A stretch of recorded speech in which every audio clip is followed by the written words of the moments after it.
अस्सलाम वालेकुम। आज इस शीशा रिलेटेड वीडियो में हम डिस्कस करेंगे कि इनपुट और आउटपुट जो है वो हम शीशा में किस तरीके से ले सकते हैं। तो आइए स्टार्ट करते हैं इनपुट और आउटपुट को। तो पहले हम बात करेंगे कि ये आउटपुट जो है वो हम किस तरीके से स्क्रीन पे प्रिंट करवा सकते हैं सी शार्प कंसोल एप्लीकेशन में। उसके बाद हम देखेंगे कि यूज़र से अगर हमें इनपुट लेनी है, कुछ भी उसको कहना है कि एंटर योर नेम या एंटर योर एज वगैरह, तो जो भी स्ट्रिंग वो एंटर करेगा उसको हमने कीबोर्ड के थ्रू यूज़र से एंटर करवानी है और स्क्रीन पे प्रिंट करवानी है। तो इस पे हम बात करते हैं। तो सबसे पहले हम बात करते हैं कि जी आउटपुट अगर हमें प्रिंट करवानी है स्क्रीन पे तो हम कैसे करवाएंगे। तो स्क्रीन पे आउटपुट प्रिंट करवाने के लिए हमारे पास कंसोल के दो फंक्शन है, कंसोल डॉट राइट और कंसोल डॉट राइट लाइन। अब ये दो फंक्शंस की मदद से हम स्क्रीन पे कोई भी मैसेज जो है वो प्रिंट करवा सकते हैं। अब ये जो कंसोल डॉट राइट है, राइट के फंक्शन में जो भी आपने पैरामीटर देना है ये आप स्ट्रिंग देंगे, या फिर आप कोई ना कोई वेरिएबल भी यहाँ पर पास करवा सकते हैं। उस वैल्यू को ये क्या करेगा, उस वेरिएबल की वैल्यू को ये प्रिंट करवा देगा। अब सवाल यहाँ पर हमारे ज़हन में एक ये आता है कि कंसोल डॉट राइट और कंसोल डॉट राइट लाइन में क्या डिफरेंस हो सकता है। तो जब आप कंसोल डॉट राइट लाइन का फंक्शन यूज़ करते हैं स्क्रीन पे आउटपुट शो करवाने के लिए, तो जब आपकी आउटपुट प्रिंट हो जाती है उसके बाद ये वहाँ पर एक न्यू लाइन एंटर करता है। न्यू लाइन एंटर करने का बेनिफिट ये होता है कि जब आप दूसरी आउटपुट स्क्रीन पे प्रिंट करवाते हैं तो वो नेक्स्ट लाइन में जाके प्रिंट होती है। जबकि कंसोल डॉट राइट के ऊपर अगर बात की जाए तो कंसोल डॉट राइट जो है आउटपुट के बाद कोई न्यू लाइन एंटर नहीं करता। तो इस वजह से जो भी आपकी न्यू आउटपुट होती है वो उसी सेम लाइन के अंदर प्रिंट होती है। हम इसको एग्जाम्पल के अंदर देखते हैं। तो ये हमारे पास कंसोल डॉट राइट और कंसोल डॉट राइट लाइन की एग्जांपल्स हैं कि हाई ट्यूटोरियल फॉर लर्न का एक ये मैसेज हमने प्रिंट किया है और ये कंसोल डॉट राइट लाइन जो है इसको यहाँ पर यूटिलाइज़ किया है। तो अभी हम इसको देखेंगे कि जब आप कंसोल डॉट राइट लिखेंगे तो उसके बाद जो आउटपुट है ये वाली ट्यूटोरियल फॉर लर्न वाली, ये उसी लाइन के अंदर प्रिंट होगी। और फिर हम इसको रिप्लेस करके देखेंगे कंसोल डॉट राइट लाइन के साथ। तो अभी हम विजुअल स्टूडियो की तरफ चलते हैं। अब मैं जो मेरे पास यहाँ पर कोड लिखा हुआ है ये कंसोल डॉट राइट लाइन वाला, मैं इसी को इन दोनों लाइन ऑफ कोड को कॉपी करता हूँ यहाँ पर। और ये जो हमारा मेन फंक्शन है प्रीवियस एप्लीकेशन में हमने देख लिया था, उसके अंदर हम क्या कर लेते हैं, इसको पेस्ट कर लेते हैं। और इसी हमें नहीं चाहिए, यहाँ पर कोड्स जो है हमें ये वाले लगाने हैं, सॉरी ये वाले, ये स्ट्रिंग के लिए ये हो गया और ये हो गया। ओके, अब हम इसको स्क्रीन पे प्रिंट करवाते हैं। तो इसको कंपाइल करवाएंगे, ये बिल्ड हो रहा है, अभी रन होगा।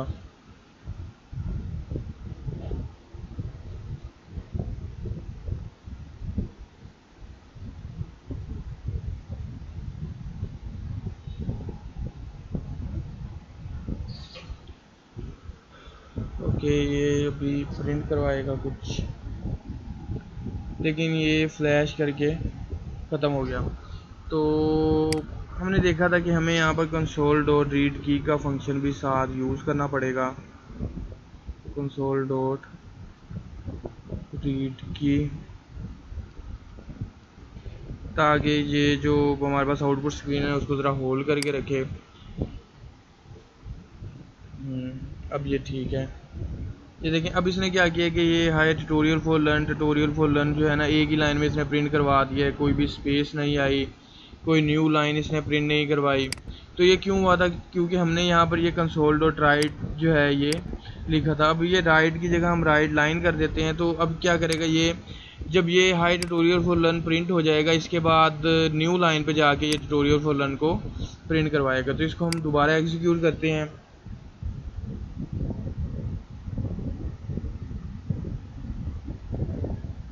तो ये देखें कि अब उसने जो ट्यूटोरियल फॉर लर्न है उसको अगली नेक्स्ट लाइन में प्रिंट करवाया है।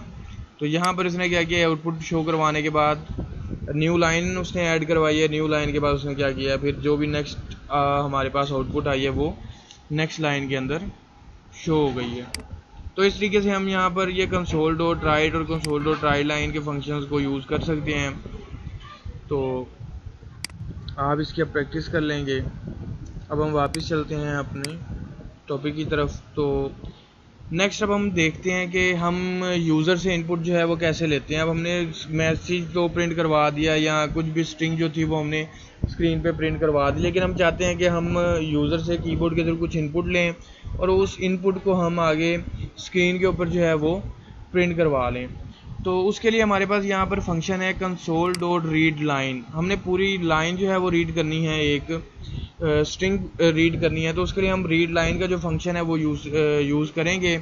अब इस रीड लाइन के फंक्शन के अंदर पैरामीटर हम नहीं देंगे, हम क्या करेंगे कि इसकी जो वैल्यू आएगी उसको किसी ना किसी वेरिएबल में स्टोर करवा लेंगे स्ट्रिंग टाइप के, और उसकी वैल्यू को फिर आगे हम प्रिंट करवा सकते हैं। तो यहाँ पर हम देखते हैं कि हम ये काम किस तरीके से करेंगे। तो उसके लिए मैं ये वाला कोड जो है कॉपी कर लेता हूँ। चलिए इधर लिख लेते हैं। अभी इसको हम खत्म करते हैं। हम यहाँ पर लिखते हैं कंसोल डॉट राइट लाइन, इसके कहते हैं एंटर यूज़र नेम। अब हमने स्क्रीन पे एक मैसेज प्रिंट करवा दिया कि जी एंटर यूज़र नेम। उसके बाद हमें क्या करना है, कुछ रीड करवाना है। रीड लाइन यूज़ कर लेते हैं। ये रीड लाइन का फंक्शन हमने यूज़ कर लिया। अब जो हमने रीड किया हम चाहेंगे कि उसको किसी ना किसी वेरिएबल में स्टोर करवाएं, तो हम यहाँ पर कोई एक स्ट्रिंग टाइप का वेरिएबल ले लेते हैं एस, और फिर हम यहाँ पर कंसोल तो राइट लाइन और यहाँ पर यूज़र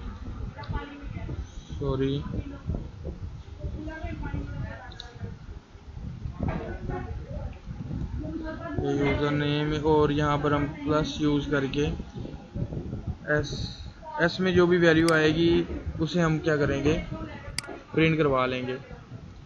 तो अब हम इसको एग्जीक्यूट करते हैं।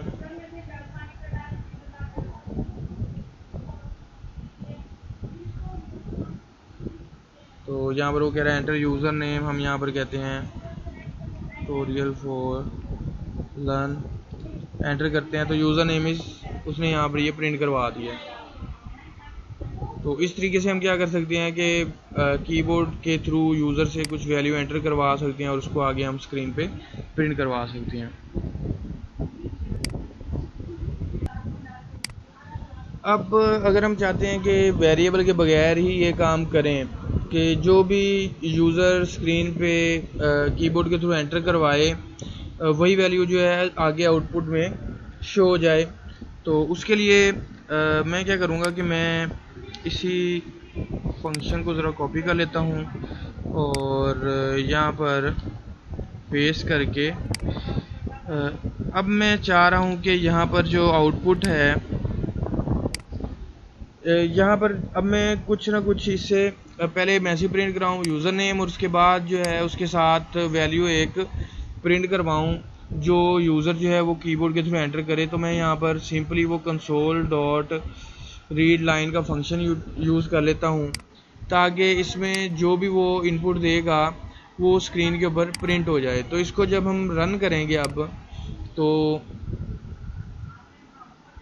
ये सिंपली जो है हमसे कुछ ना कुछ इनपुट लेगा और उसको स्क्रीन पे प्रिंट करवा देगा।